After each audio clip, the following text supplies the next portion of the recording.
on a une véritable adresse et l'heure, c'est toujours ici et maintenant. Et pour arriver, des fois, il faut un peu de temps pour se poser, pour poser notre intention et aussi de poser notre corps. Des fois, quand on arrive, on a toujours les choses, le résidu de ce qui se passe avant la réunion émotionnelle, au niveau de pensée, au niveau de corps aussi.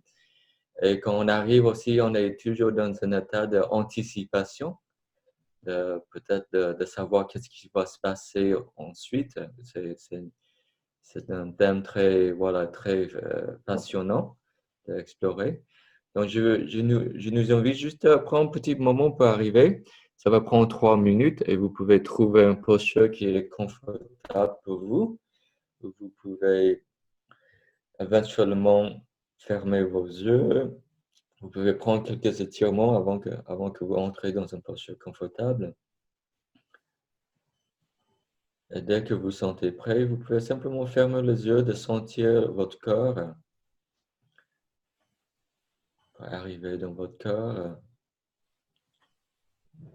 Et je vous invite d'écouter 3 sons de la cloche.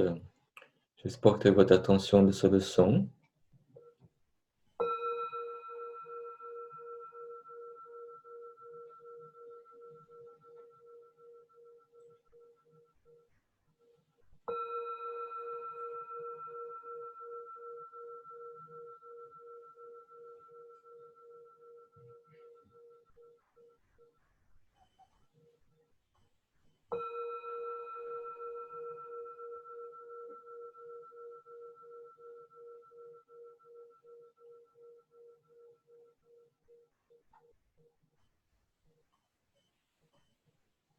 Voilà, avec les yeux fermés, je prends conscience de la sensation de mon corps. Dans cette attitude de douceur et bienveillance, juste rentrer chez moi, conscience des différentes sensations qui sont présentes. Le point d'appui de mes pieds au sol, mon bassin installé sur la chaise, mon dos droit et pas rigide. Je peux permettre mes épaules d'adoucir avec le visage. Et aussi un sourire de l'intérieur. Un sourire, c'est un signe de sécurité en soi.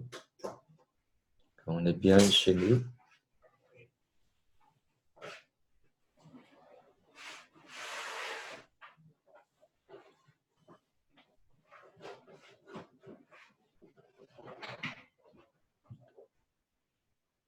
Prendre conscience de le son qui peut nous entourer. La pleine conscience est un état d'accueil. Donc on se libère de toute forme de réaction, de saisir, de rejet. Simplement on accueille, laisser le son va-vient.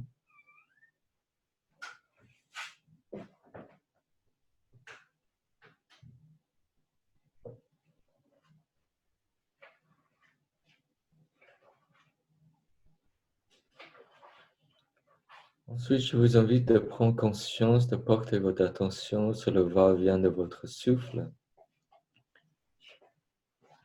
Vous pouvez mieux le sentir.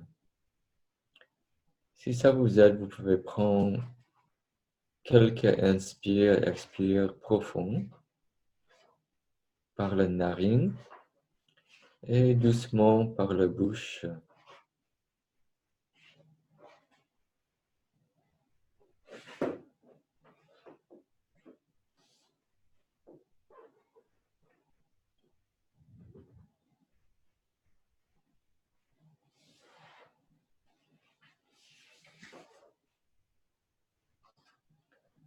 Après, laissez votre respiration libre, juste à simplement de le sentir, de observer.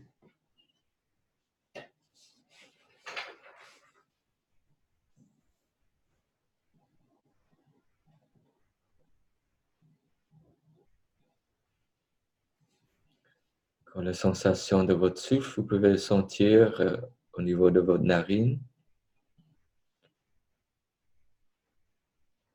ou votre poitrine, ou bas-ventre.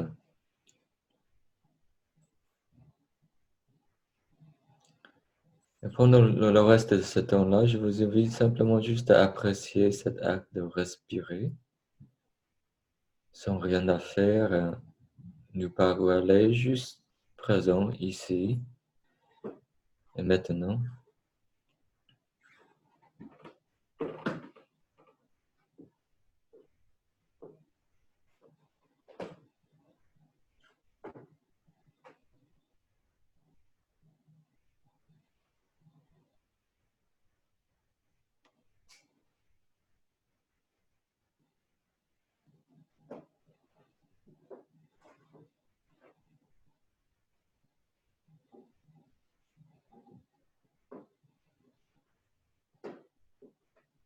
Et à la sonde de la cloche, on va juste terminer cette petite séance par arriver.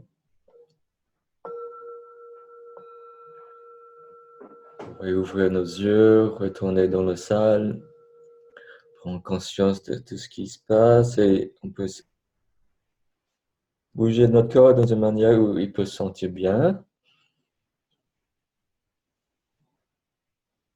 On peut explorer le corps avec la touche aussi, activer le sens tactile.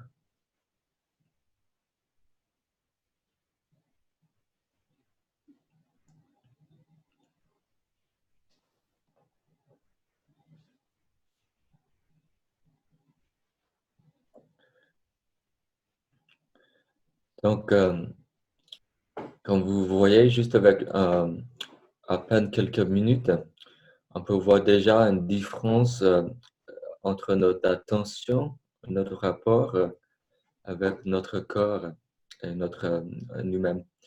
Il a une certaine sensibilité, une certaine conscience en nous qui est des fois dans notre quotidien est portée à l'extérieur.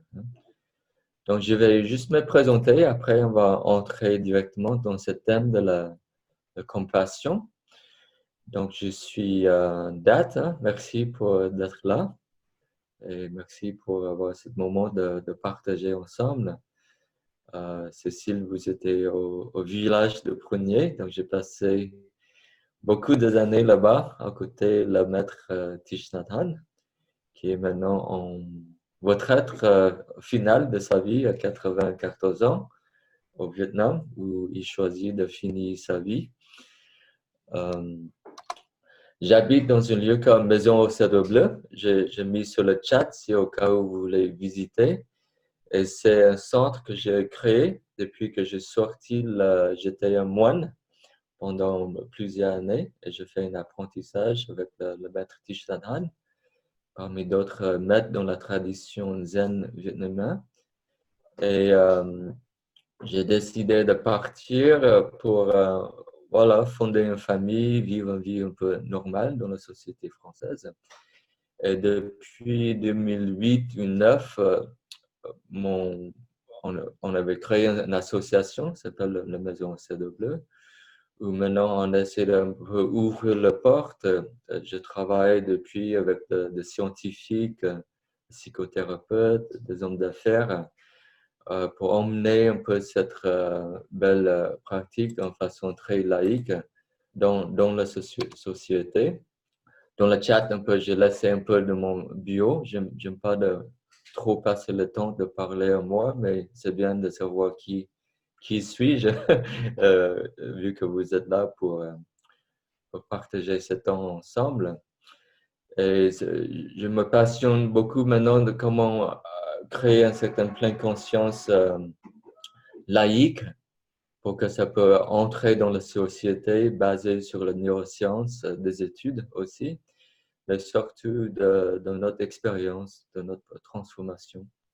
Et je pense qu'on vit dans une période d'une grande transition, quand je pense qu'on peut tous sentir.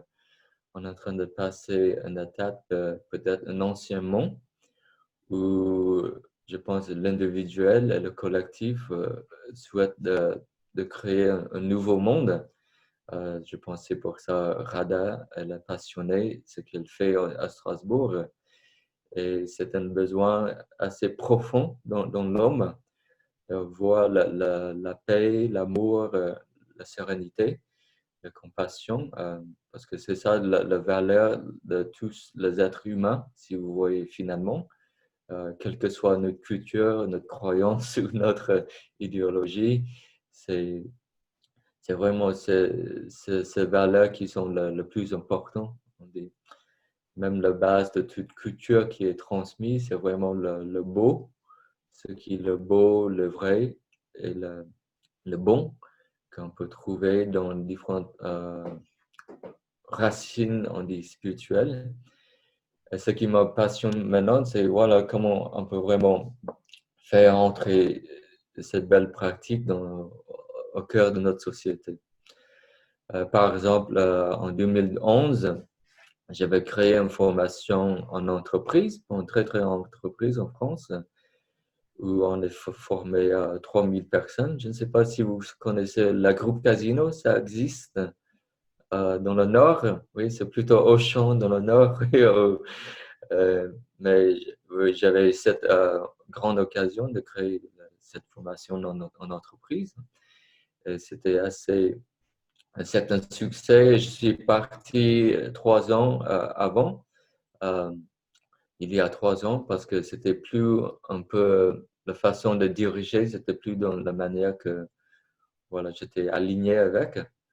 Donc, j'ai choisi soit de rester, continuer à faire un travail où je suis bien payé ou créer mon assos et voilà, vivre les valeurs que je souhaite, même si je n'ai pas la sécurité, on sait tous, hein, l'argent est important, mais moi, je dis que je ne sens pas la culpabilité de voilà, d'être, faire les choses qui ne sont pas alignées de mes propres valeurs. Donc, qu'est-ce que c'est la compassion? C'est un mot très intéressant que je vais essayer de juste faire un petit résumé pourquoi cette pratique est tellement importante et à quoi ça sert et quels sont ses pouvoirs et ses puissances. Hein. Et après, on va essayer de faire la pratique ensemble avec un petit retour à la fin. Donc, c'est plutôt au lieu d'une conférence, moi, je veux dire un atelier qui va être partagé entre nous, si vous êtes d'accord. Hein. Et après, si vous avez des questions, des clarifications, on peut poser après l'explication. Après, on va rentrer dans la pratique. Hein. Donc, le mot compassion, si vous voulez, c'est très important, surtout dans la psychologie bouddhiste, parce qu'on dit c'est seulement avec la compassion qu'on peut guérir. On dit on peut avoir tout ce qu'on peut. On peut voir la plus haute technologie, la plus belle structure, tout ce qui est autour de nous, on peut voir le confort. Mais selon la psychologie bouddhiste, la seule chose qui peut confronter la souffrance, c'est la compassion.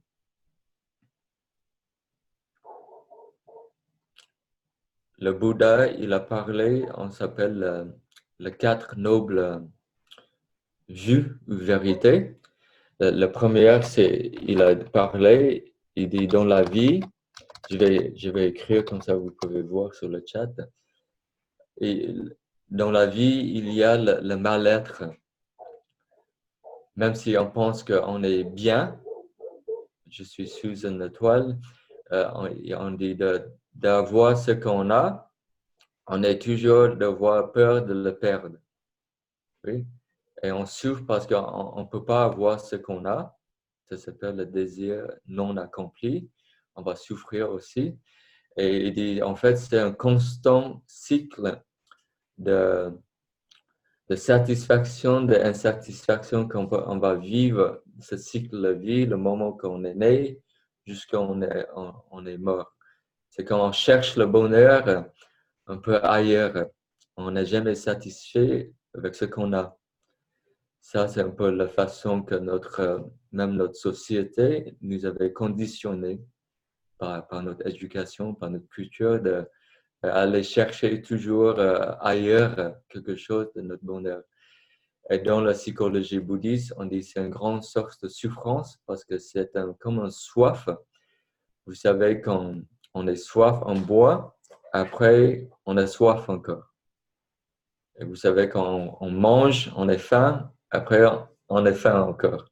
Et il dit ça, c'est un peu la façon qu'on cherche un peu le bonheur. Que je pense qu'on peut tous voir ça, c'est fondamentalement humain. Oui. Il n'a rien de bien ou mal dedans, mais il a quelque chose qui nous rend vide.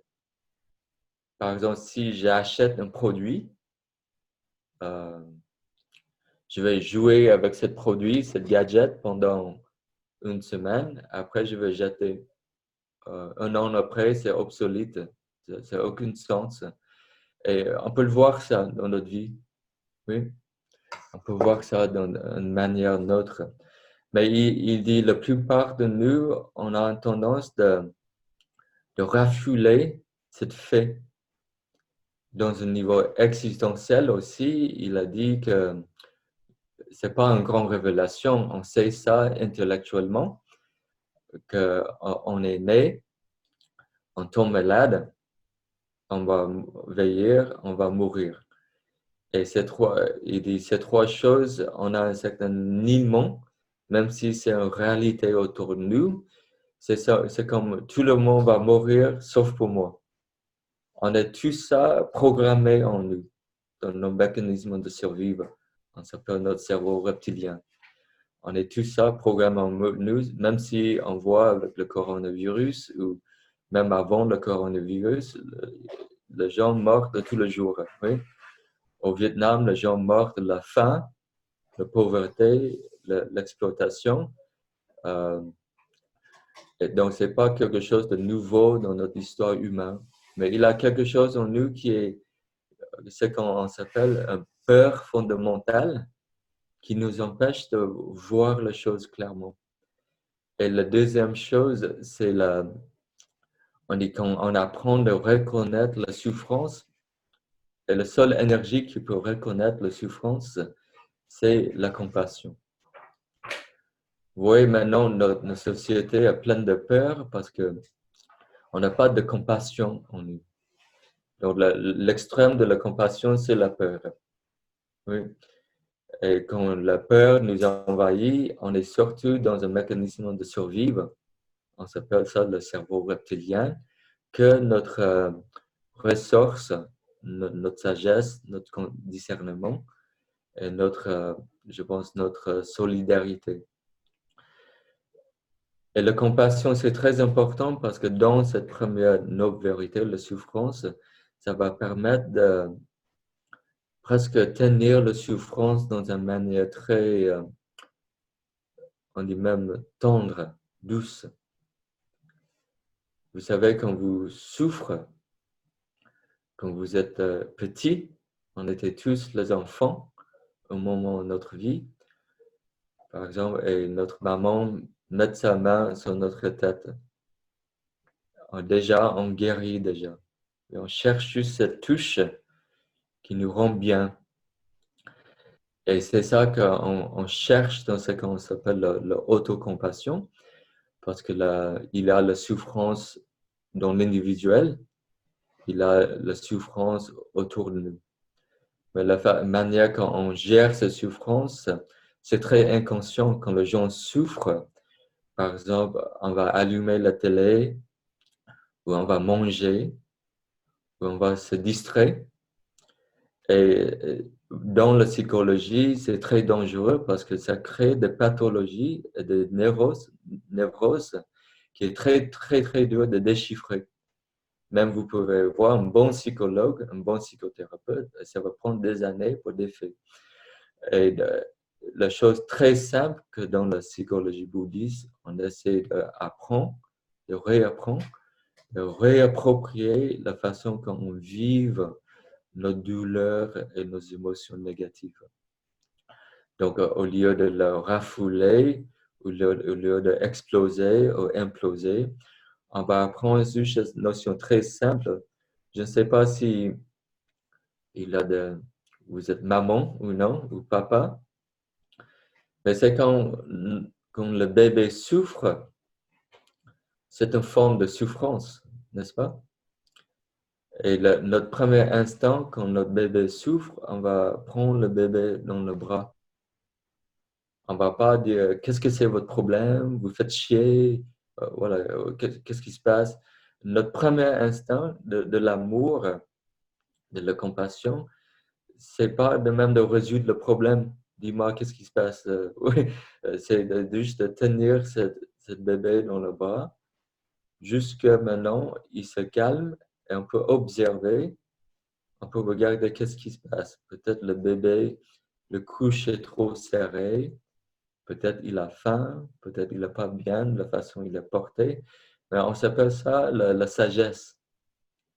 Mais souvent quand on souffre, souvent quand on voit une autre personne souffre, s'il fait partie de notre cercle intime, souvent c'est soit l'indifférence ou ce soit c'est leur faute, de toute façon, parce qu'ils souffrent, parce que voilà, c'est leur faute. Mais on n'est pas encore le bon attitude vis-à-vis de la compassion.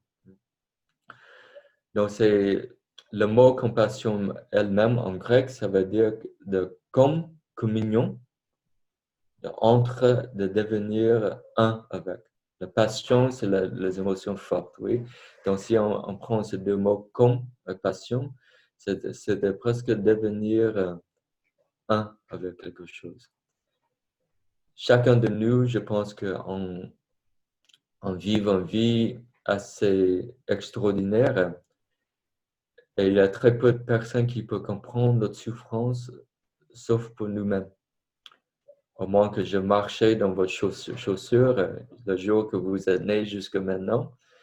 Et la compassion, ça nous aide au fur et à mesure, au lieu de rester très loin de la souffrance de quelqu'un, c'est quand on marche avec eux. On commence à comprendre, au lieu de dire qu'est-ce que c'est votre problème, on va dire peut-être qu'est-ce qui se passait dans votre vie, comment vous êtes devenu comme ça. Et pour moi, c'est très subtil hein, entre, on dit, le pont qu'on crée et l'écart ou l'abîme qu'on crée entre nous-mêmes et nous-mêmes les autres. Mais dans ce processus de la compassion, on va commencer de comprendre qu'il y a des causes et conditions. Dans la psychologie bouddhiste, même dans la science, on parle de cause-effet, de causalité, et tout a des causes et conditions. Ma tristesse est là parce qu'il a des causes et conditions. Il est nourri par quelque chose. Tout se nourrit, notre corps physique, nos émotions, se nourrit sur des choses consciemment et inconsciemment. Et c'est comme quand on porte un bébé dans le bras, on peut comprendre pourquoi il souffre. On ne peut pas aimer sans comprendre. Dans notre société, on pense qu'on peut aimer quelqu'un, mais si vous aimez et vous ne comprenez pas la souffrance de quelqu'un, leur bonheur, j'ai dit c'est très très difficile d'aimer dans une façon où il y a de compassion. Et c'est très important dans la psychologie bouddhiste maintenant qu'on va maintenant examiner quelles sont les causes, les conditions de cette souffrance. Peut-être c'est ce que je mange, la façon que je vis, mon environnement. Il y a beaucoup de choses qui jouent, par exemple, on dit les choses sont faites par cause et conditions. Cette tasse, ils ne viennent pas de nulle part. Oui, il a besoin un peu de le sable, le feu, l'espace, un peu une usine, le fer. Il se fait de nombreuses conditions. Et notre souffrance est un peu comme ça aussi. Ce n'est pas un phénomène physiologique comme ça, la matière, mais on s'appelle ça des phénomènes psychologiques. Et après, on dit il y a de bonnes nouvelles. Hein?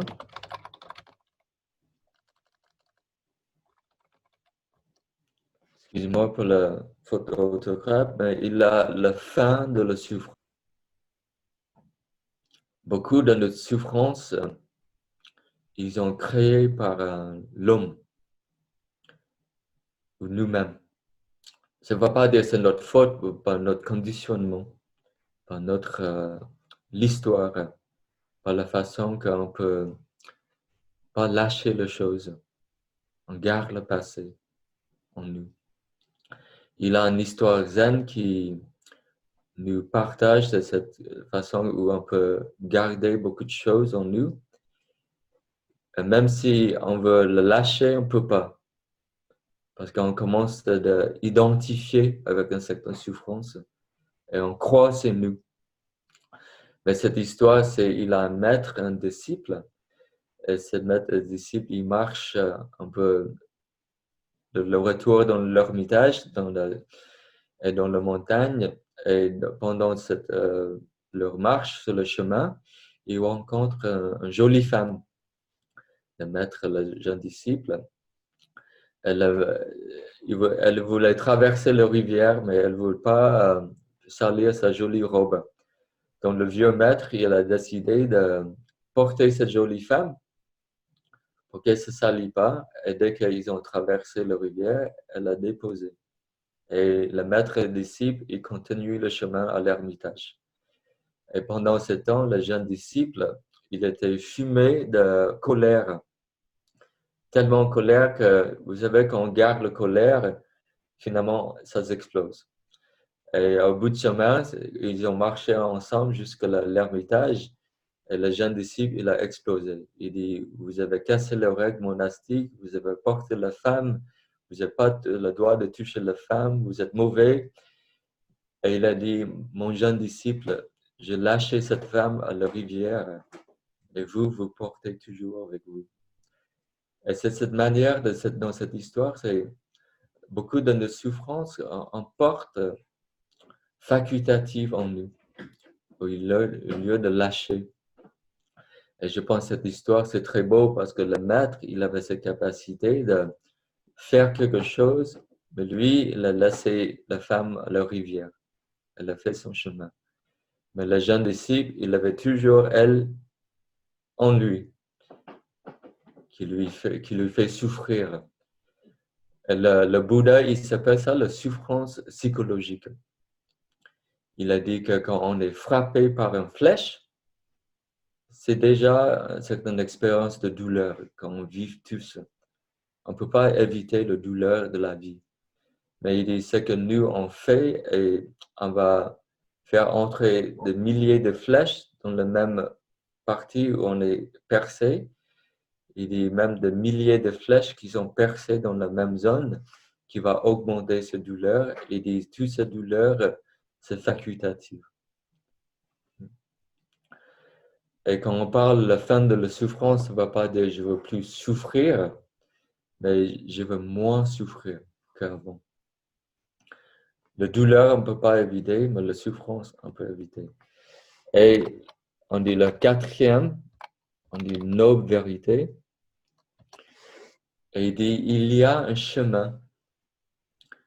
Souvent, j'aime de préciser aux amis, je dis que la profondeur de la philosophie bouddhiste, c'est à la fois, on dit, une certaine structure religieuse, mais quand vous entrez dans la profondeur, c'est un chemin. Et en Asie, on n'a pas un mot pour la religion. Même si étymologie, la religion, ça veut dire se relier. Oui, le mot religion en latin, ça veut dire se relier à les uns les autres, ou se relier à la sacrée. On n'a que le mot de chemin, le Tao. Je ne sais pas si vous avez le Tao Te Ching. Et le Tao, le Dao en vietnamien, ça veut dire le chemin. Ça veut dire que c'est quelque chose de très unique. Le voie, c'est unique, c'est parce que c'est chacun de nous qui marche sur le chemin. Et votre chemin, c'est différent que le mien. Mais la chose en commun, c'est nos émotions. On est tous des êtres humains avec un corps. On est tous des êtres humains avec le bonheur et la souffrance. On est tous à peur de quelque chose. On a tous besoin de l'amour, la compassion, la communauté.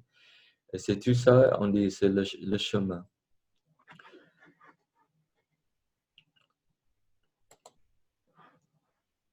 Donc, je vais juste vous montrer une petite image. Après, on va faire l'exercice.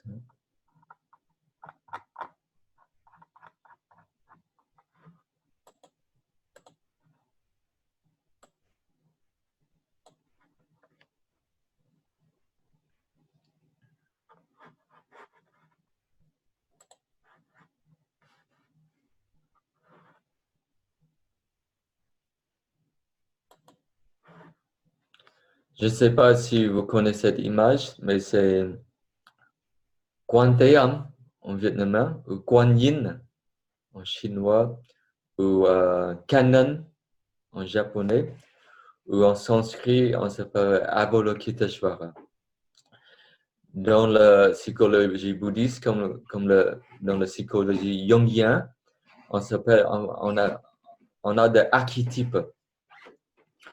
Les archétypes, c'est des symboles qui représentent quelque chose. Par exemple, l'archétype de la France, c'est le coq qui montre la liberté. Hein? Que toutes les gens dans la conscience collective française savent qu'est-ce que c'est le coq. Mais si moi, je viens de Vietnam, je ne sais pas l'archétype le coq. Donc, et on a des archétypes même quand on rêve. Oui, on a des projections, quand on voit quelqu'un, c'est pas la personne qu'on voit, mais au niveau de le rêve, c'est surtout l'archétype, ce qui symbolise pour nous. Donc, on a des archétypes très personnels et des archétypes collectifs. Et Quantayam, elle a un archétype de la compassion. Et dans la méditation bouddhiste, on essaie d'invoquer ces archétypes pour générer l'énergie de la compassion quand la souffrance est là. Et c'est une forme on dit, de l'éducation.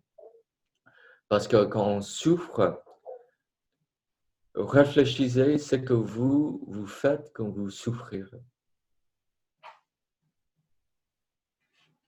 Souvent, quand on souffre,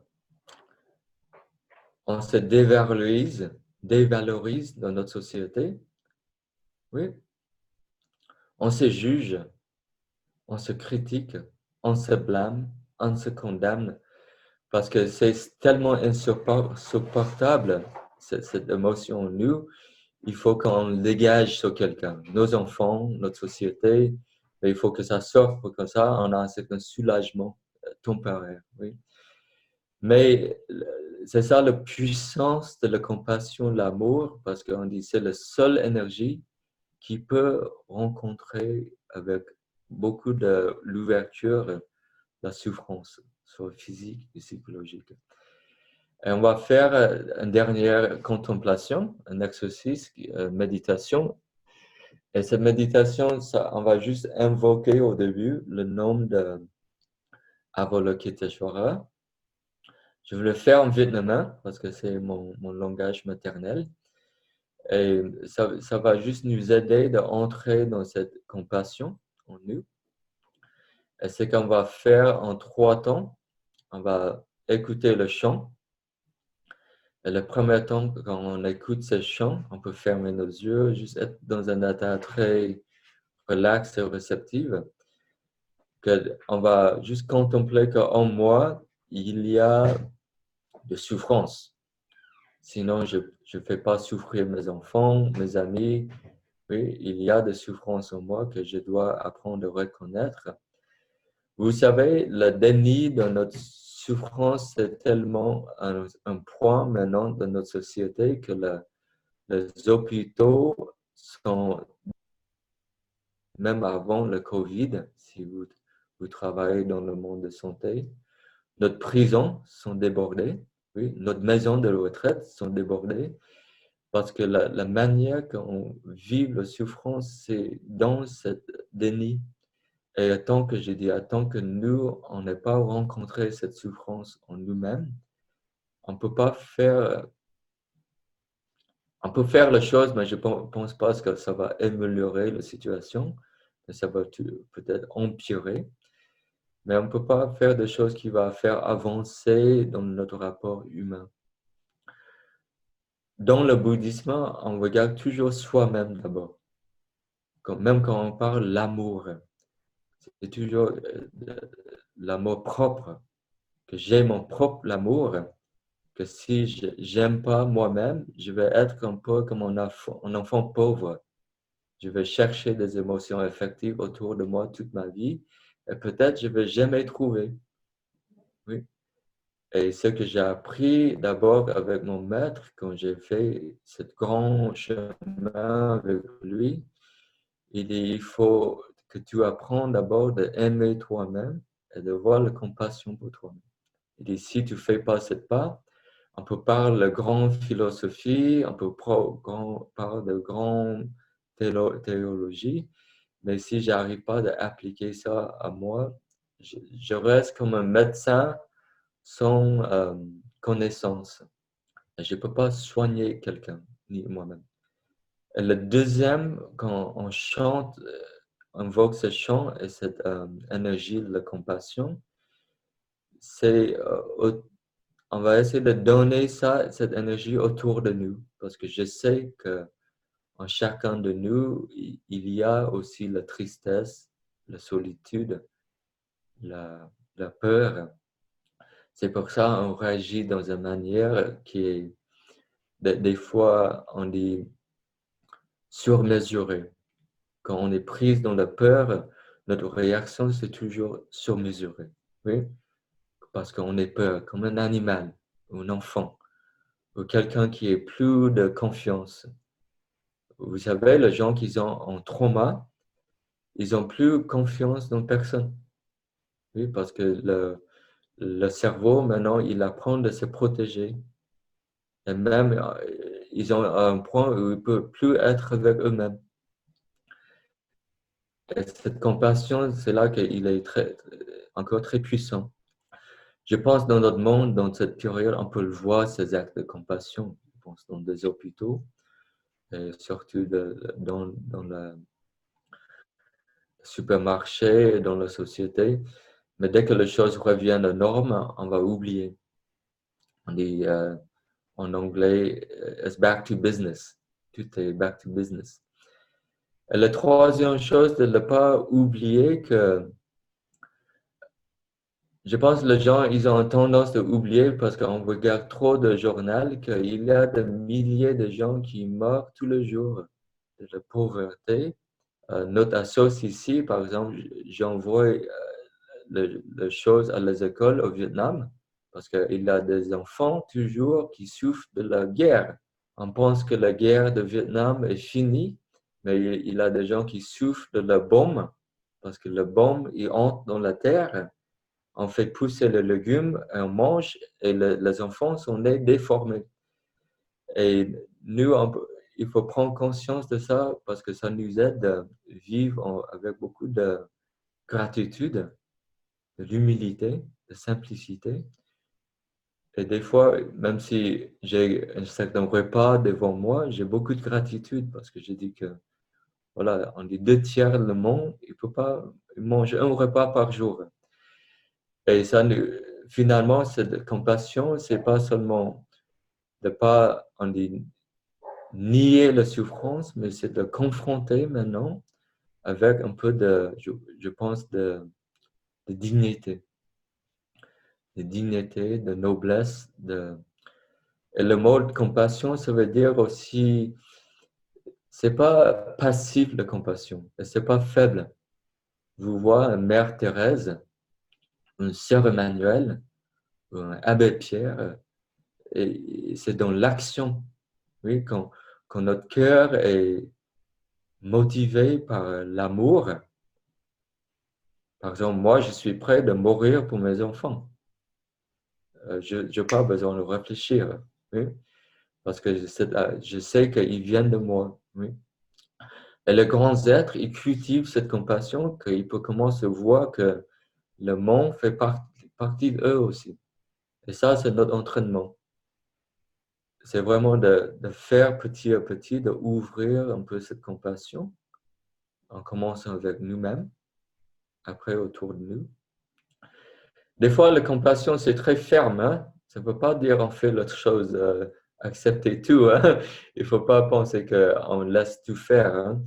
La compassion, quand vous voyez une Mère Thérèse, elle est très, très ferme. Hein? Elle ne prend pas la connerie du tout. Hein?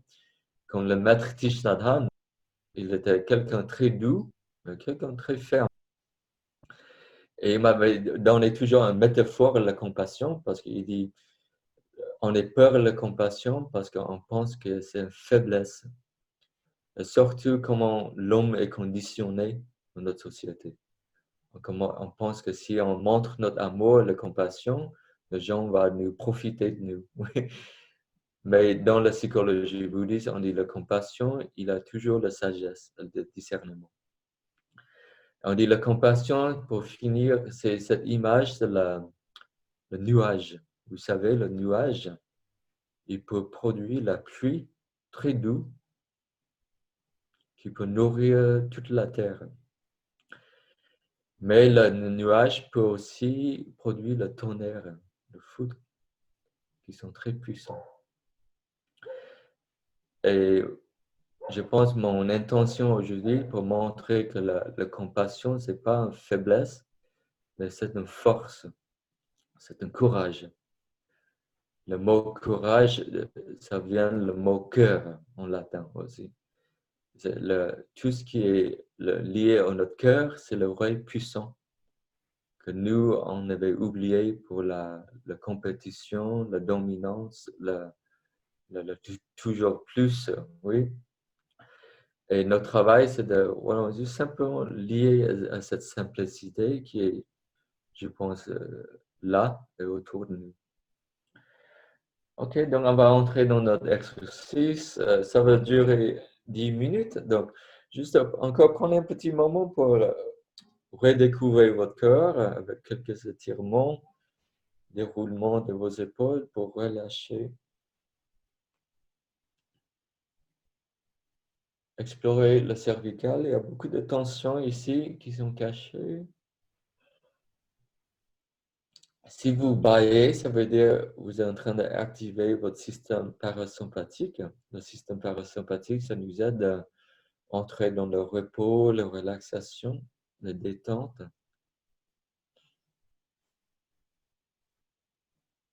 Le système sympathique, on a deux systèmes nerveux, le système sympathique, le système des actions, le système parasympathique, le système de détente, de calme.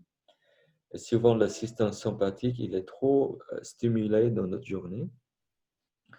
Donc, juste en faisant juste un mouvement très simple comme ça, dans cette attitude douceur, de prendre soin, on peut déjà sentir une certaine différence dans notre corps. Hein. Donc, ça va commencer avec le chant et je vous invite, si vous souhaitez de fermer vos yeux, vous pouvez. Vous laissez le demi-clos. Encore, on va juste prendre un petit moment de l'arrêt avec 3 sons de la cloche et connecter avec le corps, la sensation, la respiration.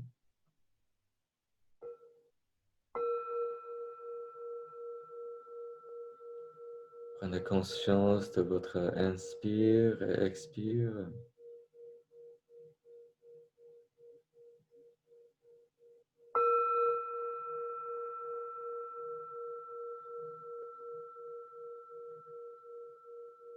C'est de relâcher le corps avec chaque expire, juste vous poser où vous êtes. C'est là où vous devez être, parfaitement là, et rien nulle part ailleurs.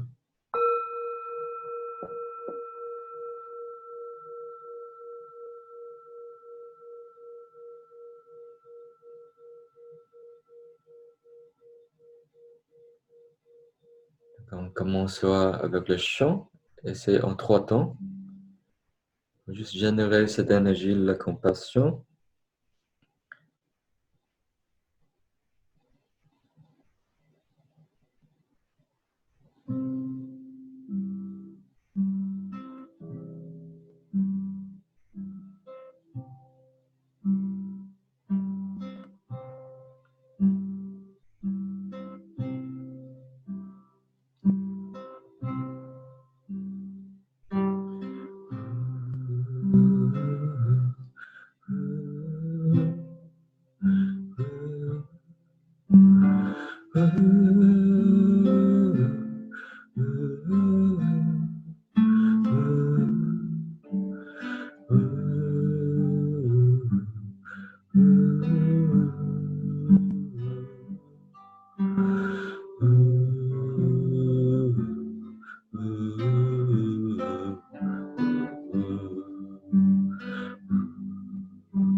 On va juste rester là, toujours les yeux fermés,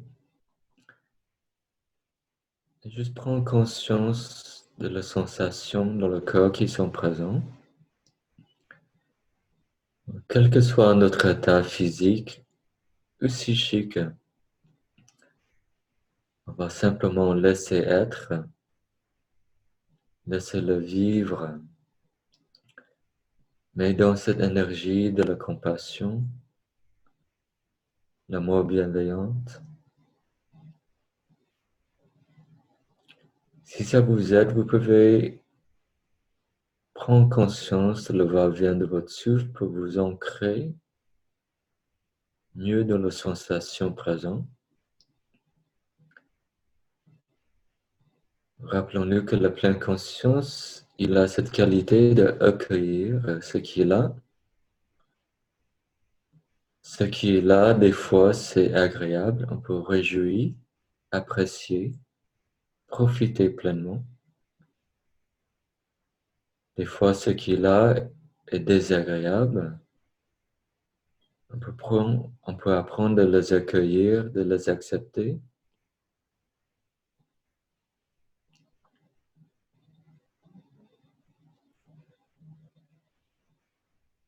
Mais la réalité nous dit que tout change, tout est en changement. Et notre douleur, il a cette capacité de se transformer sous la lumière de notre douceur, notre tendresse, notre amour, notre conscience. Comme la lumière du jour qui va réchauffer toute la terre, qui fait s'épanouir toutes les fleurs,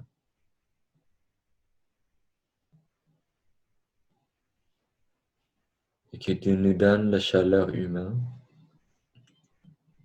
C'est ça le pouvoir de la compassion, notre pouvoir de notre cœur, que les miracles de la pleine conscience peuvent nous aider de vivre.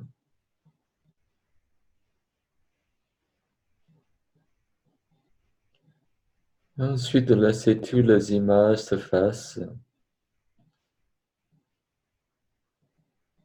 On peut retourner à la sensation de notre corps, le son autour de nous. Et le son de la cloche, on va terminer cet atelier. Vous réouvrez les yeux.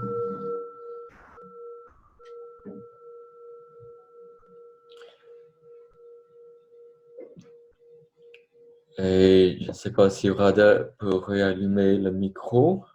Vous pouvez même réallumer le micro si vous avez des questions ou des commentaires pour peut-être clore avec une petite séance d'échange. Comment c'était pour vous? Encore, c'était vraiment pour vous donner une certaine introduction. C'est très bref.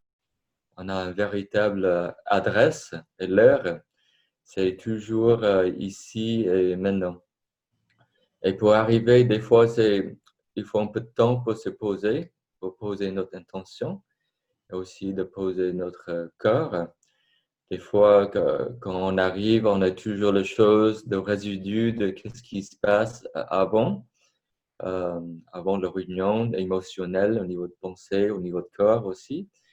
Et quand on arrive aussi, on est toujours dans un état d'anticipation, peut-être de savoir qu'est-ce qui va se passer ensuite. C'est un thème très, voilà, très passionnant d'explorer. Donc, je nous invite juste à prendre un petit moment pour arriver. Ça va prendre 3 minutes et vous pouvez trouver un posture qui est confortable pour vous. Vous pouvez éventuellement fermer vos yeux. Vous pouvez prendre quelques étirements avant que vous entrez dans une posture confortable. Et dès que vous sentez prêt, vous pouvez simplement fermer les yeux, de sentir votre corps, arriver dans votre corps. Et je vous invite d'écouter 3 sons de la cloche. Juste portez votre attention sur le son.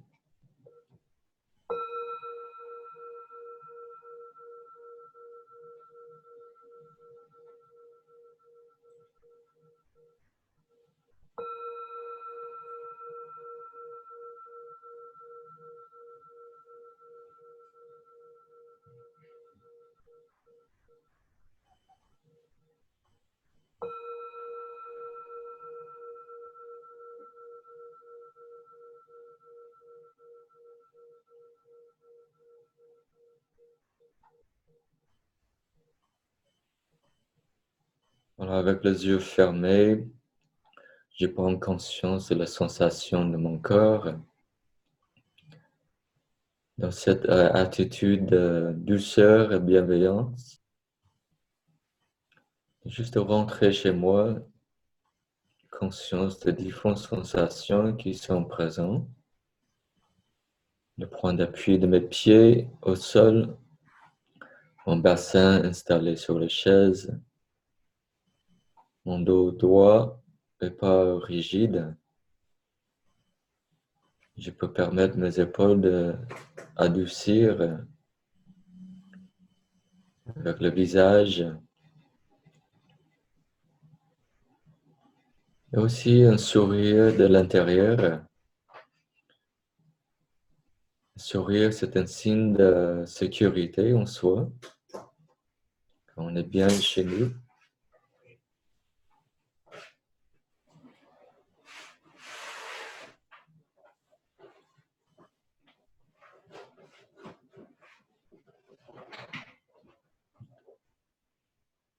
Prends conscience de le son qui peut nous entourer. La pleine conscience est un état d'accueil. Donc on se libère de toute forme de réaction, de saisir, de rejet. Simplement on accueille, laisser le son va-vient.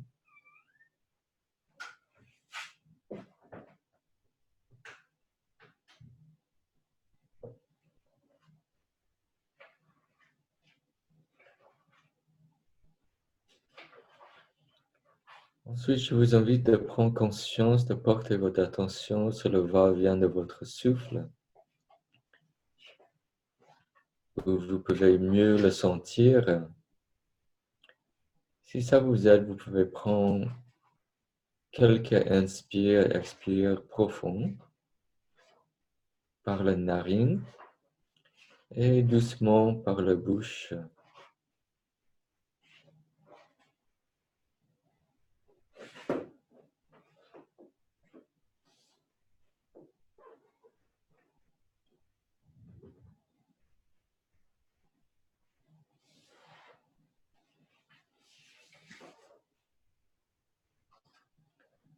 Après, laissez votre respiration libre, juste simplement de le sentir, de observer.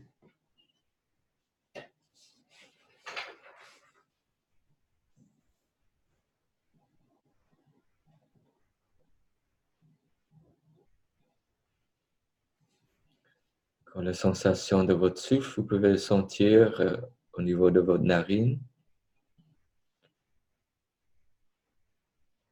ou votre poitrine, ou bas-ventre.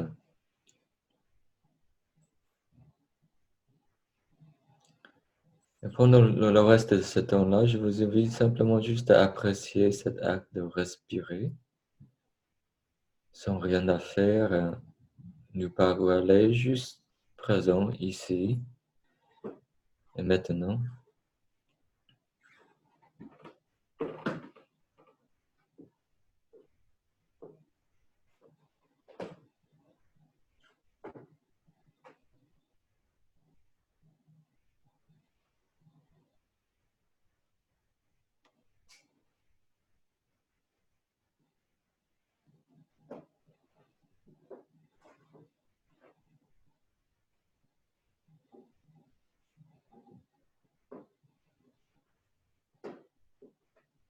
Et à la son de la cloche, on va juste terminer cette petite séance par arriver.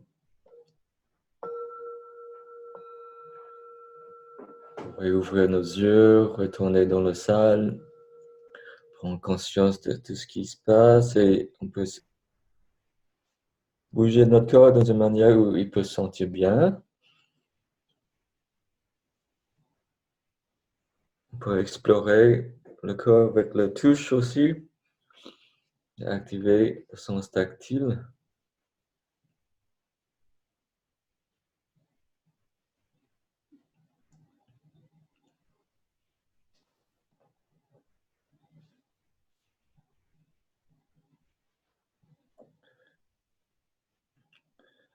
Donc, comme vous voyez, juste avec à peine quelques minutes, on peut voir déjà une différence entre notre attention, notre rapport avec notre corps et notre nous-mêmes. Il a une certaine sensibilité, une certaine conscience en nous qui est des fois dans notre quotidien est portée à l'extérieur. Donc, je vais juste me présenter. Après, on va entrer directement dans ce thème de la compassion. Donc, je suis Dat. Merci pour d'être là. Et merci pour avoir ce moment de partager ensemble. Cécile, vous étiez au village de Prunier, donc j'ai passé beaucoup d'années là-bas, à côté de le maître Thich Nhat Hanh, qui est maintenant en retraite finale de sa vie à 94 ans au Vietnam, où il choisit de finir sa vie. J'habite dans un lieu comme Maison au Cèdre Bleu. J'ai mis sur le chat si au cas où vous voulez visiter. Et c'est un centre que j'ai créé depuis que j'ai sorti.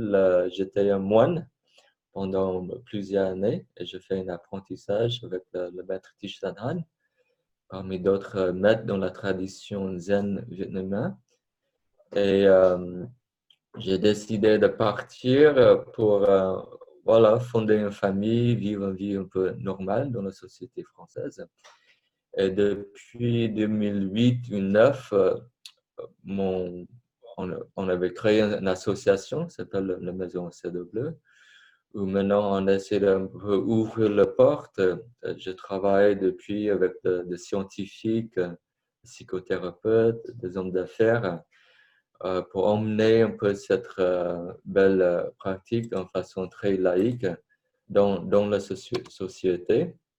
Dans le chat, un peu, j'ai laissé un peu de mon bio. J'aime pas de trop passer le temps de parler à moi, mais c'est bien de savoir qui suis-je, vu que vous êtes là pour partager ce temps ensemble.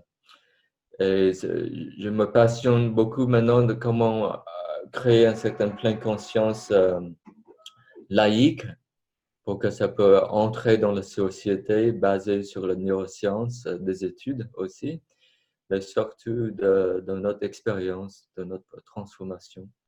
Et je pense qu'on vit dans une période d'une grande transition, quand je pense qu'on peut tous sentir.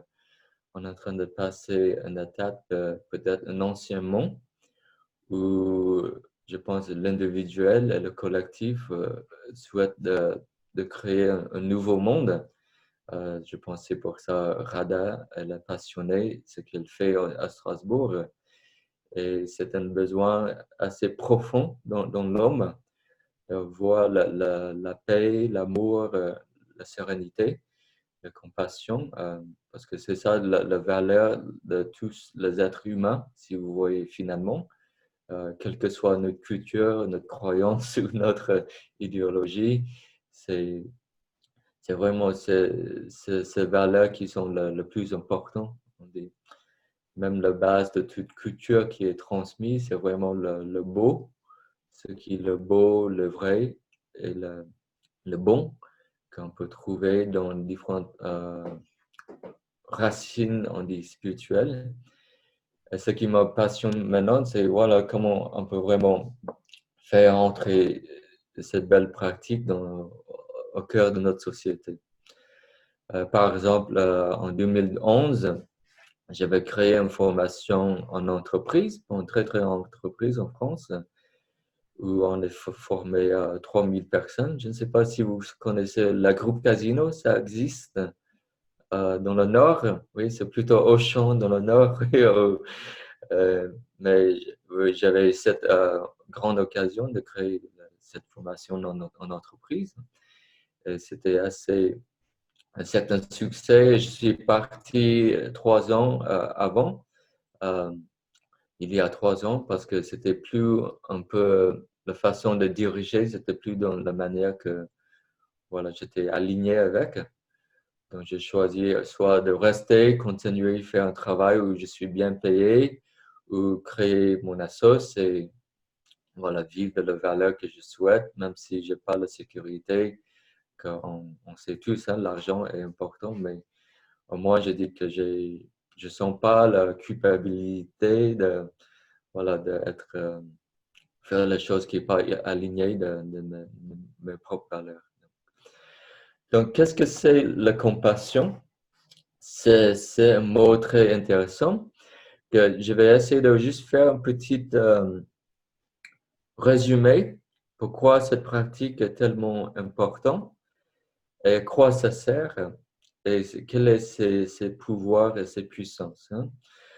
Et après, on va essayer de faire la pratique ensemble avec un petit retour à la fin. Donc, c'est plutôt au lieu d'une conférence, moi, je veux dire un atelier qui va être partagé entre nous, si vous êtes d'accord. Hein. Et après, si vous avez des questions, des clarifications, on peut poser après l'explication. Après, on va rentrer dans la pratique. Hein. Donc, le mot compassion, si vous voulez, c'est très important, surtout dans la psychologie bouddhiste, parce qu'on dit c'est seulement avec la compassion qu'on peut guérir. On dit on peut avoir tout ce qu'on peut. On peut voir la plus haute technologie, la plus belle structure, tout ce qui est autour de nous, on peut voir le confort. Mais selon la psychologie bouddhiste, la seule chose qui peut confronter la souffrance, c'est la compassion.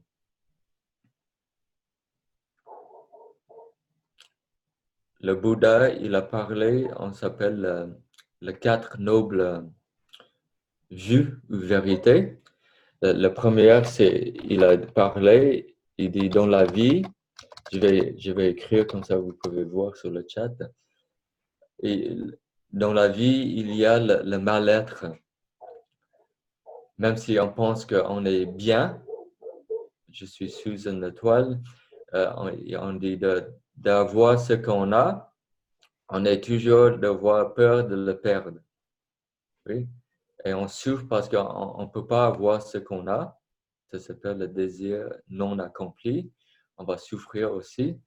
Et il dit, en fait, c'est un constant cycle de, de satisfaction, d'insatisfaction on va vivre ce cycle de vie, le moment qu'on est né jusqu'à on est mort. C'est quand on cherche le bonheur un peu ailleurs.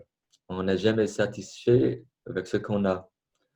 Ça, c'est un peu la façon que même notre société nous avait conditionnés par notre éducation, par notre culture, d'aller chercher toujours ailleurs quelque chose de notre bonheur. Et dans la psychologie bouddhiste, on dit que c'est une grande source de souffrance parce que c'est comme un soif. Vous savez, quand on est soif, on boit, après, on a soif encore. Et vous savez, quand on mange, on est faim, après, on est faim encore. Et il dit ça, c'est un peu la façon qu'on cherche un peu le bonheur. Que je pense qu'on peut tous voir ça, c'est fondamentalement humain. Oui. Il n'a rien de bien ou mal dedans, mais il a quelque chose qui nous rend vide. Par exemple, si j'achète un produit, euh, je vais jouer avec ce produit, ce gadget pendant une semaine. Après, je vais jeter.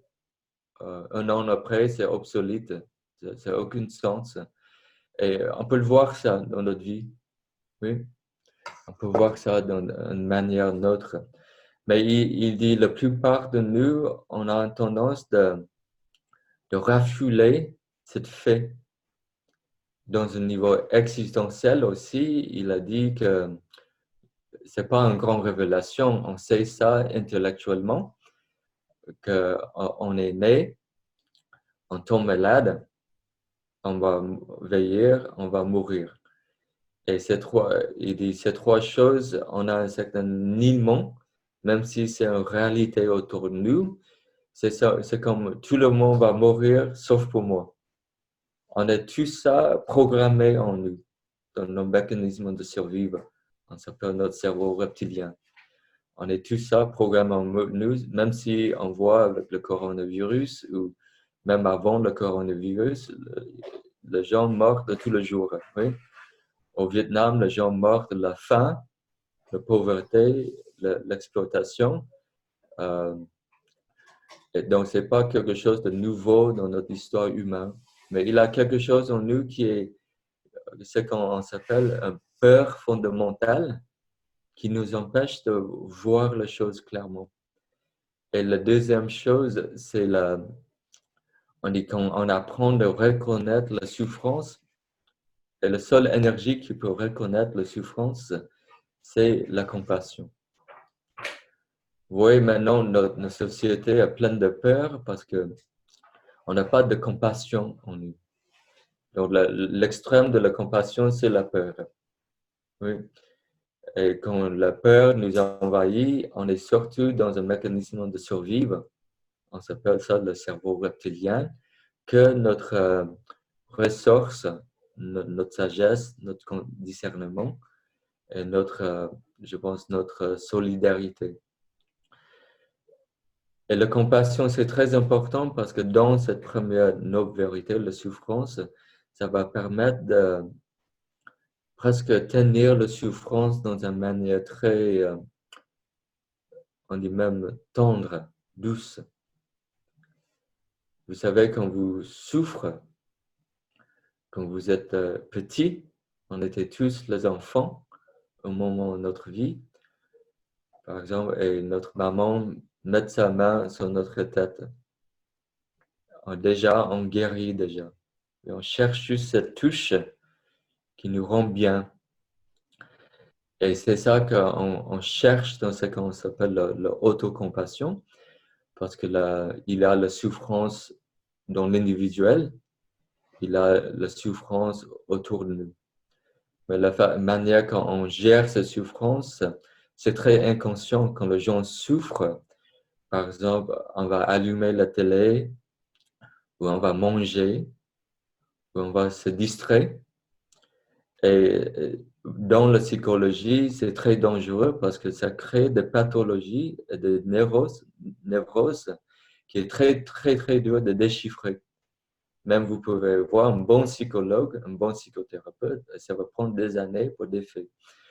Et la chose très simple que dans la psychologie bouddhiste, on essaie d'apprendre, de réapprendre, de réapproprier la façon dont on vive nos douleurs et nos émotions négatives.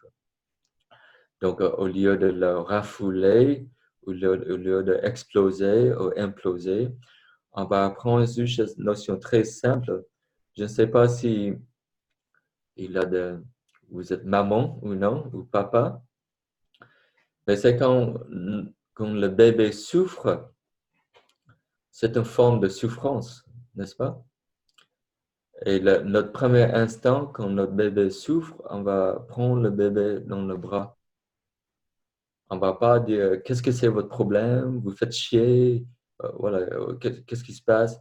Notre premier instant de l'amour, de la compassion, c'est pas de même de résoudre le problème. Dis-moi qu'est-ce qui se passe. Oui, c'est juste de tenir ce bébé dans le bras jusqu'à maintenant, il se calme et on peut observer, on peut regarder qu'est-ce qui se passe. Peut-être le bébé, le couche est trop serré, peut-être il a faim, peut-être il n'a pas bien de la façon dont il est porté.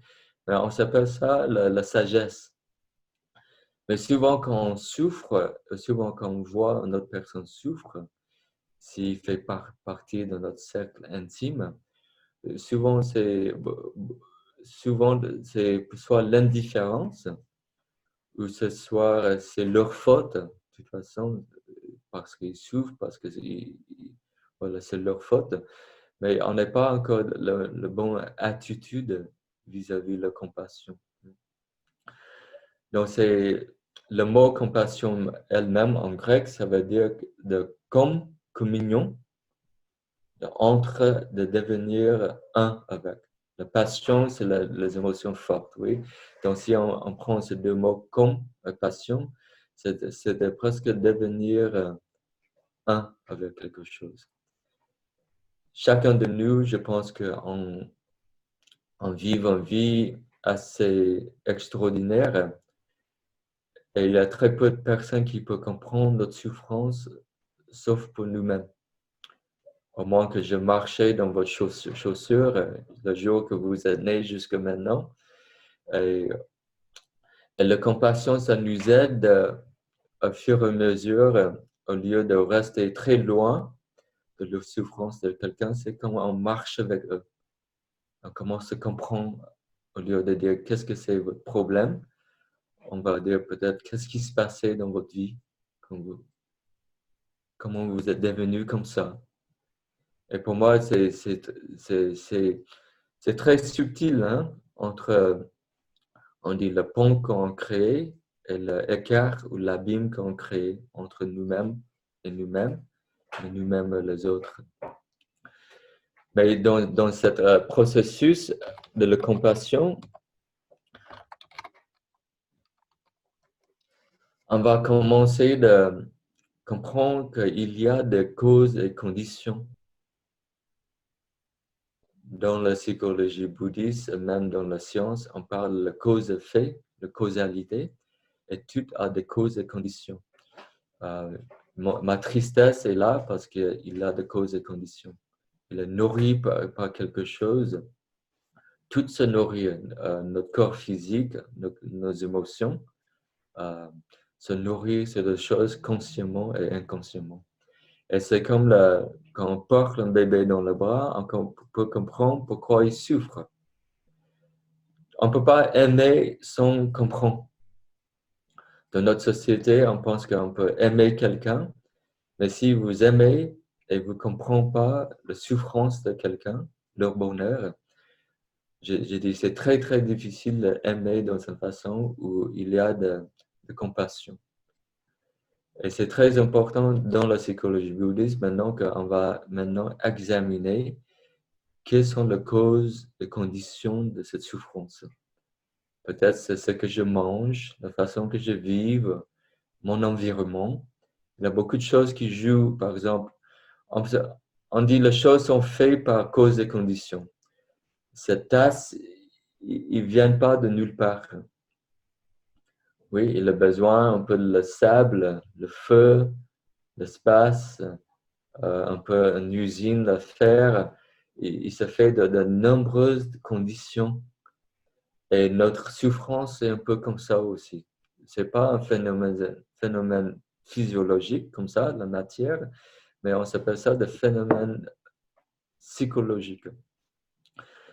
Et après, on dit il y a de bonnes nouvelles. Hein?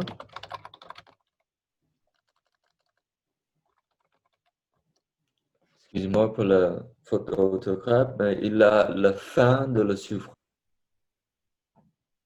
Beaucoup de notre souffrance, ils ont créé par l'homme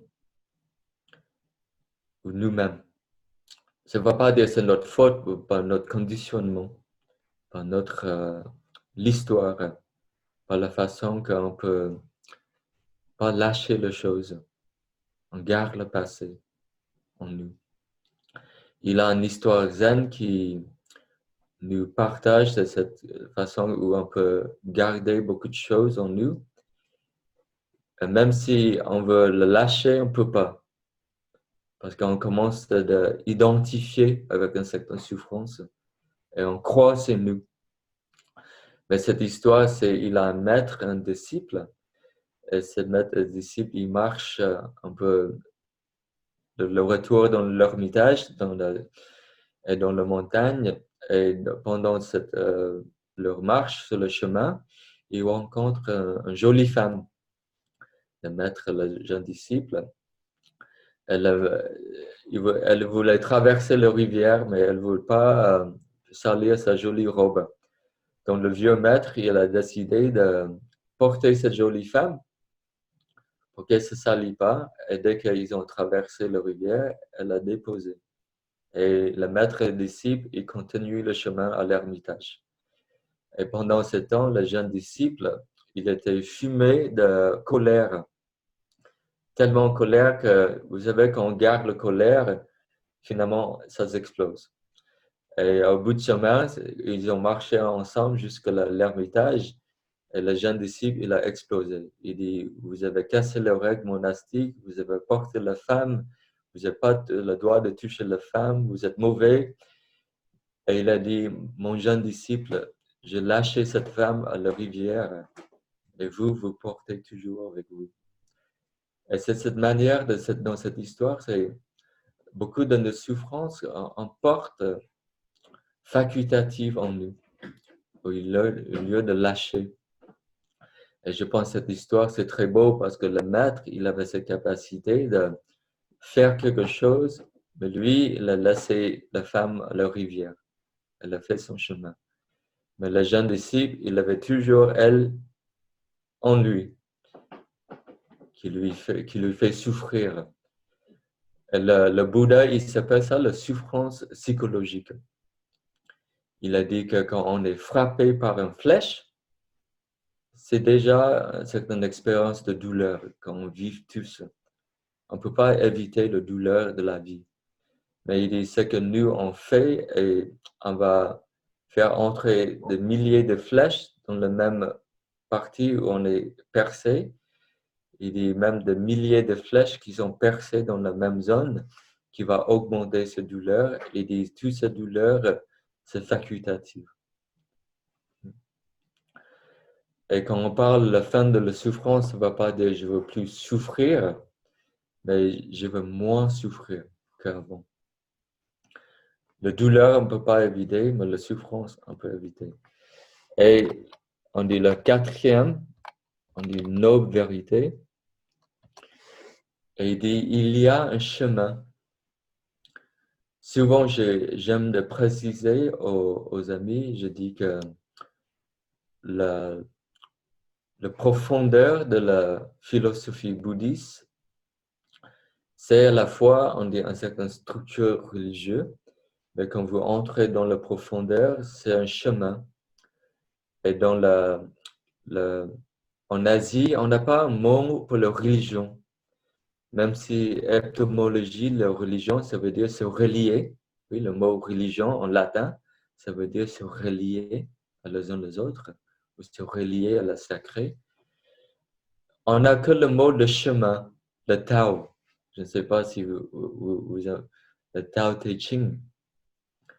Et le Tao, le Dao en vietnamien, ça veut dire le chemin. Ça veut dire que c'est quelque chose de très unique.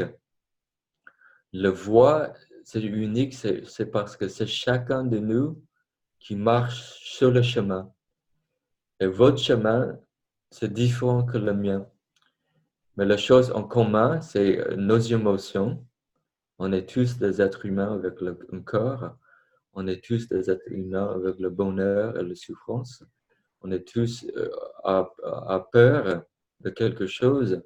On a tous besoin de l'amour, la compassion, la communauté.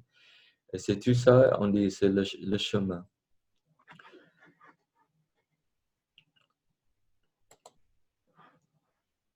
Donc, je vais juste vous montrer une petite image. Après, on va faire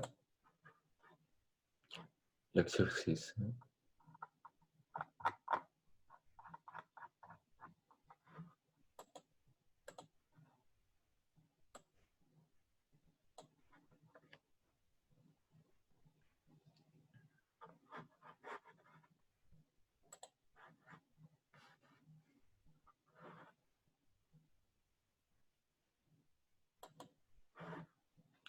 Je ne sais pas si vous connaissez cette image, mais c'est Quan Thế Âm en vietnamien, ou Quan Yin en chinois, ou Kannon en japonais, ou en sanskrit, on s'appelle Avalokiteshvara. Dans la psychologie bouddhiste, dans la psychologie jungienne, on a des archétypes. Les archétypes, c'est des symboles qui représentent quelque chose. Par exemple, l'archétype de la France, c'est le coq qui montre la liberté. Hein? Que toutes les gens dans la conscience collective française savent qu'est-ce que c'est le coq. Mais si moi, je viens de Vietnam, je ne sais pas l'archétype le coq. Donc, et on a des archétypes même quand on rêve. Oui, on a des projections, quand on voit quelqu'un, c'est pas la personne qu'on voit, mais au niveau de le rêve, c'est surtout l'archétype, ce qui symbolise pour nous. Donc, on a des archétypes très personnels et des archétypes collectifs. Et Quantayam, elle a un archétype de la compassion. Et dans la méditation bouddhiste, on essaie d'invoquer ces archétypes pour générer l'énergie de la compassion quand la souffrance est là. Et c'est une forme on dit, de l'éducation. Parce que quand on souffre, réfléchissez ce que vous faites quand vous souffrez. Souvent, quand on souffre, on se dévalorise dans notre société. Oui. On se juge, on se critique, on se blâme, on se condamne. Parce que c'est tellement insupportable, cette émotion en nous, il faut qu'on dégage sur quelqu'un, nos enfants, notre société, mais il faut que ça sorte pour que ça, on a un certain soulagement temporaire. Oui. Mais c'est ça la puissance de la compassion, l'amour, parce qu'on dit c'est la seule énergie qui peut rencontrer avec beaucoup de l'ouverture la souffrance, soit physique et psychologique. Et on va faire une dernière contemplation, un exercice, méditation. Et cette méditation, on va juste invoquer au début le nom de Avalokiteshvara. Je vais le faire en vietnamien parce que c'est mon langage maternel. Et ça va juste nous aider d'entrer dans cette compassion en nous. Et ce qu'on va faire en 3 temps, on va écouter le chant. Et le premier temps, quand on écoute ce chant, on peut fermer nos yeux, juste être dans un état très relax et réceptif. On va juste contempler qu'en moi, il y a de souffrance. Sinon, je ne fais pas souffrir mes enfants, mes amis. Oui, il y a de souffrance en moi que je dois apprendre à reconnaître. Vous savez, le déni de notre souffrance, c'est tellement un point maintenant de notre société que les hôpitaux sont, même avant le COVID, si vous travaillez dans le monde de santé, notre prisons sont débordées, oui, notre maisons de retraite sont débordées, parce que la manière qu'on vit la souffrance, c'est dans ce déni. Et tant que j'ai dit, tant que nous, on n'a pas rencontré cette souffrance en nous-mêmes, on peut pas faire, on peut faire les choses, mais je ne pense pas que ça va améliorer la situation, que ça va peut-être empirer. Mais on ne peut pas faire des choses qui vont faire avancer dans notre rapport humain. Dans le bouddhisme, on regarde toujours soi-même d'abord. Même quand on parle de l'amour, c'est toujours l'amour propre, que j'ai mon propre amour, que si je n'aime pas moi-même, je vais être un peu comme un enfant pauvre. Je vais chercher des émotions affectives autour de moi toute ma vie et peut-être je ne vais jamais trouver. Oui. Et ce que j'ai appris d'abord avec mon maître, quand j'ai fait ce grand chemin avec lui, il dit, il faut que tu apprennes d'abord d'aimer toi-même et de voir la compassion pour toi-même. Il dit, si tu ne fais pas ce pas, on peut parler de grande philosophie, on peut parler de grande théologie, mais si je n'arrive pas à appliquer ça à moi, je reste comme un médecin sans connaissance. Je ne peux pas soigner quelqu'un, ni moi-même. Et le deuxième, quand on chante, on invoque ce chant et cette énergie de la compassion, c'est on va essayer de donner ça, cette énergie autour de nous, parce que je sais que en chacun de nous, il y a aussi la tristesse, la solitude, la peur. C'est pour ça qu'on réagit dans une manière qui est, des fois, on dit surmesurée. Quand on est pris dans la peur, notre réaction, c'est toujours surmesurée. Oui? Parce qu'on est peur, comme un animal, ou un enfant, ou quelqu'un qui a plus de confiance. Vous savez, les gens qui ont un trauma, ils n'ont plus confiance dans personne. Oui, parce que le cerveau, maintenant, il apprend de se protéger. Et même, ils ont un point où ils ne peuvent plus être avec eux-mêmes. Et cette compassion, c'est là qu'il est encore très puissant. Je pense dans notre monde, dans cette période, on peut le voir, ces actes de compassion. Je pense dans des hôpitaux, et surtout dans le supermarché, dans la société. Mais dès que les choses reviennent aux normes, on va oublier. On dit en anglais, it's back to business. Tout est back to business. Et la troisième chose, de ne pas oublier que je pense que les gens, ils ont tendance à oublier parce qu'on regarde trop de journaux qu'il y a des milliers de gens qui meurent tous les jours de la pauvreté. Notre assoce ici, par exemple, j'envoie les choses à les écoles au Vietnam parce qu'il y a des enfants toujours qui souffrent de la guerre. On pense que la guerre de Vietnam est finie, mais il y a des gens qui souffrent de la bombe parce que la bombe, il entre dans la terre. On fait pousser les légumes, on mange et les enfants sont nés déformés.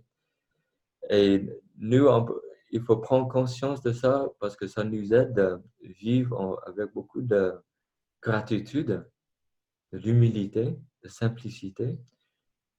Et des fois, même si j'ai un certain repas devant moi, j'ai beaucoup de gratitude parce que je dis que, voilà, on dit 2 tiers le monde, il ne peut pas manger un repas par jour.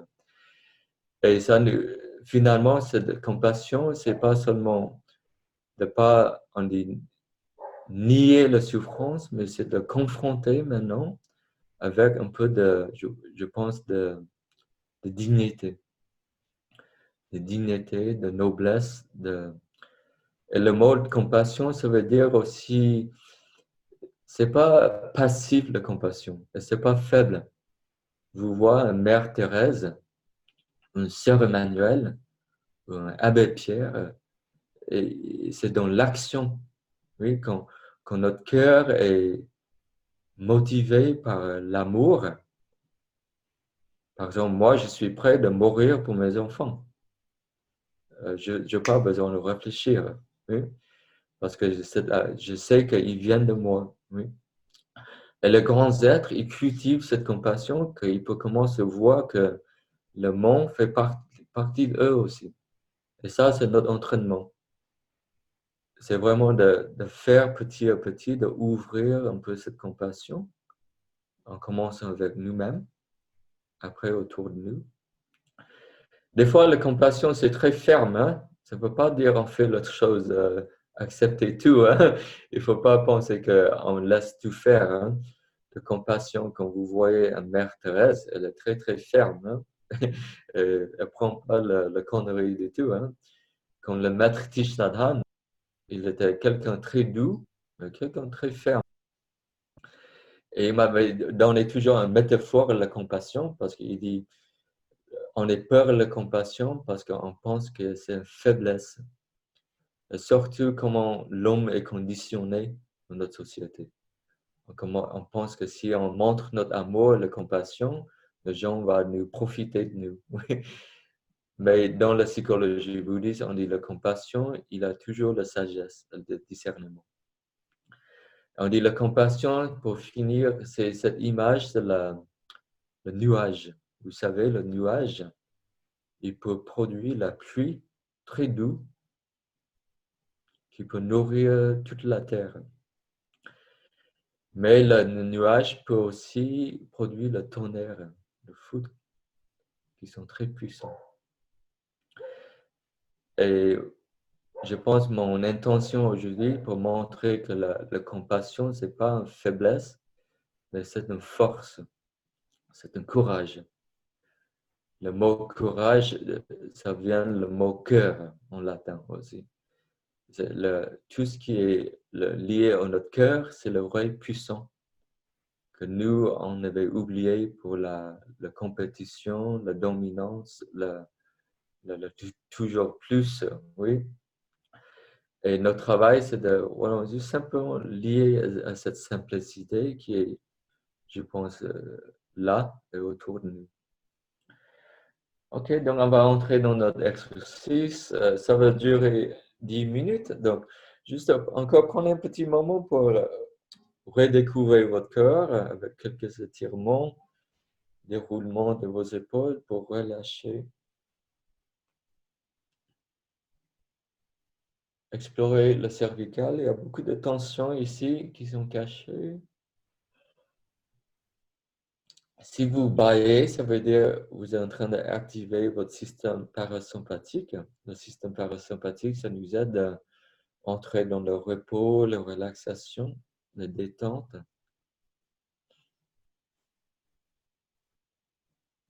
Le système sympathique, on a 2 systèmes nerveux, le système sympathique, le système des actions, le système parasympathique, le système de détente, de calme. Et souvent, le système sympathique, il est trop stimulé dans notre journée. Donc, juste en faisant juste un mouvement très simple comme ça, dans cette attitude douceur, de prendre soin, on peut déjà sentir une certaine différence dans notre corps. Hein. Donc, ça va commencer avec le chant et je vous invite, si vous souhaitez de fermer vos yeux, vous pouvez laisser le demi-clos. Encore, on va juste prendre un petit moment de l'arrêt avec 3 sons de la cloche et connecter avec le corps, les sensations, la respiration.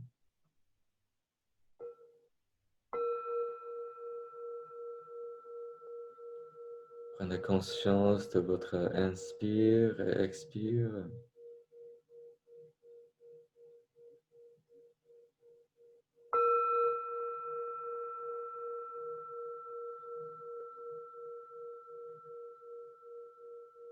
De relâcher le corps avec chaque expire, juste vous poser où vous êtes. C'est là où vous devez être, parfaitement là, et rien nulle part ailleurs.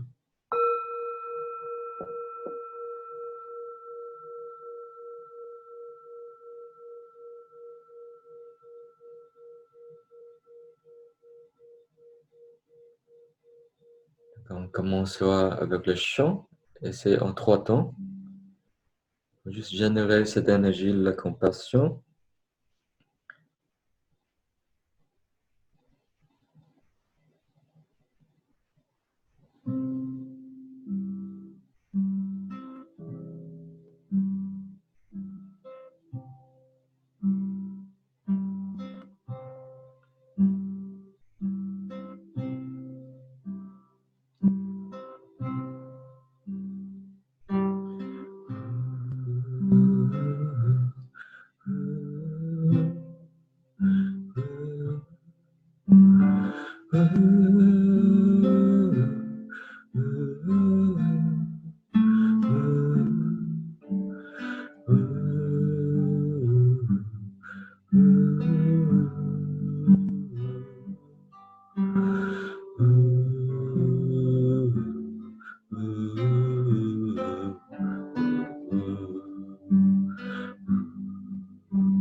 On va juste rester là, toujours les yeux fermés.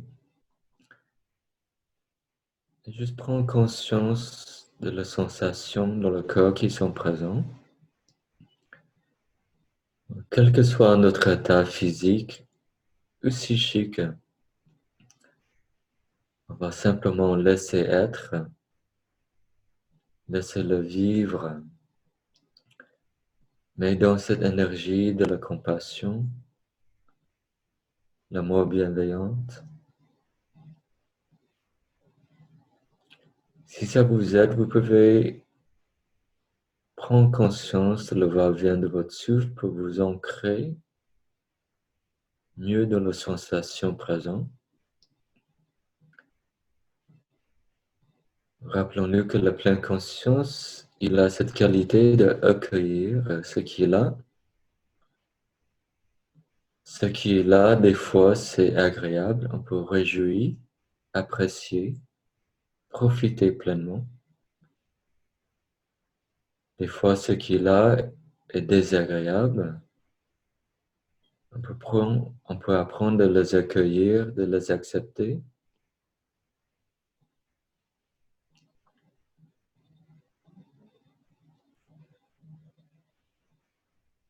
Mais la réalité nous dit que tout change, tout est en changement. Et notre douleur, il a cette capacité de se transformer sous la lumière de notre douceur, notre tendresse, notre amour, notre conscience.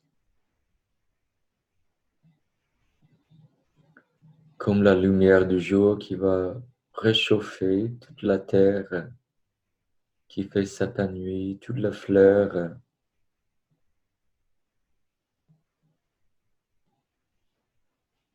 et qui nous donne la chaleur humaine. C'est ça le pouvoir de la compassion, notre pouvoir de notre cœur, que les miracles de la pleine conscience peuvent nous aider de vivre.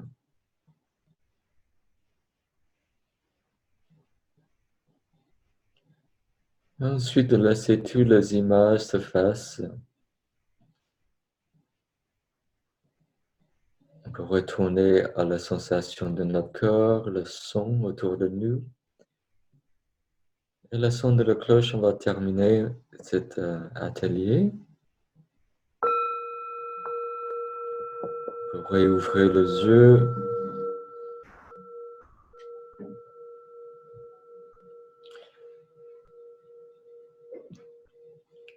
Et je ne sais pas si Radha peut réallumer le micro.